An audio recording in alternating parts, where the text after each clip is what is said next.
কবর বলতে বুঝায় মানুষ আমরা মনে করি আশেপাশে, বাড়ির আশেপাশে 3.5 হাত গর্ত করে যেখানে লাশ রাখা হয় সেখানে মনে করি কবর। নারে বাজান না, কবর বলতে বুঝায় মানুষের মৃত্যুর পর থেকে শুরু করে কিয়ামত পর্যন্ত জগৎটাকে বলা হয় কবরের জগৎ। সুতরাং বাবারা আমার, আমরা যারা আগুনে পুড়ে মারা যায়, যারা পানিতে ডুবে মারা যায়, যারা হাঙ্গর কুমিরে খেয়ে ফেলে, তাদের কবর কোথায়? ইয়া দ্বারা মুসলমান শুনে নেন, আমার আল্লাহ তোমাকে বানাইতে সময় লাগবে না, হুকুম দিলে হয়ে যাবা। সুতরাং মৃত্যুর পর থেকে শুরু করে কিয়ামত পর্যন্ত জগৎটাকে বলা হয় কবর।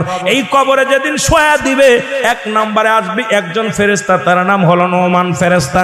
মুসলমান শুনে নেন, আমরা জানি কবরে শোয়ানো পর মুনকার নেকির আসবে। এই ভাইরা আমার, মুনকার নেকির আসার আগে নোমান ফেরেশতা আসবে, কবরে ঢুকে যাবে। সব মুসলমান ডাকতে বলবে, ভাই ওঠো, তোমার ভিতরে রূহটা দেয়া হলো। আজরাইল আলাইহিস সালাম রূহটা বাইর করেছে, আমার আল্লাহ তোমাকে জানটা দিয়েছিল, এটা কবজ করেছে। এখন আমি তোমার দুজন কেরামন কাতিবিন, দুপাশে দুজন ফেরেশতা ছিল, তারা তোমার আমলনামাটা লিখে রাখছে, ভালো মন্দ সব লিখে রাখছে। এখন তোমার হিসাব হবে, 2টা কাগজ থাকবে নোমান ফেরেশতার হাতের মধ্যে, একটা হলো নেকির কাগজ, একটা হলো বদির কাগজ। এইবার হাতের মধ্যে দিবে, ভাইরে তুমি লেখো, এই তোমার আমলনামাটা লেখো। বলবে আমি লিখবো কেমনে, আমার কাছে তো কোনো কলম নাই। ডাকতে বলে, বান্দারে তোমার কলম হলো ডান হাতের শাহাদাত আঙ্গুল মোবারক, এই মুসলমান এই আঙ্গুলটার বড় দাম। এরে আমরা হলে সুন্নাতুল জামাতের যারা মুসলমান আশিকেরা, শোনো, এই আঙ্গুলের মাথায় সুন জড়ায়ও না। এই আঙ্গুল দিয়ে আমার নবী চন্দ্রকে দিয়ে খণ্ডিত করেছে, এই আঙ্গুলের বড় দাম। এই কবরের ভিতরে তোমার আমলনামাটা তোমার এই আঙ্গুল দিয়া লেখা লাগবে। বাবার এই আঙ্গুলটার মর্যাদা তোমরা রক্ষা করবা। জোরে জোরে চিল্লায় বলো ঠিক কিনা।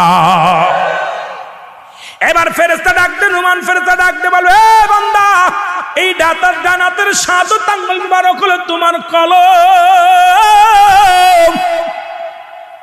বান্দা বলবে, আমি কলম পাইলাম, কালি তো নাই। বলবে, কালি তোমার মুখের থুতু মুবারক। জোরে বল আল্লাহু আকবার।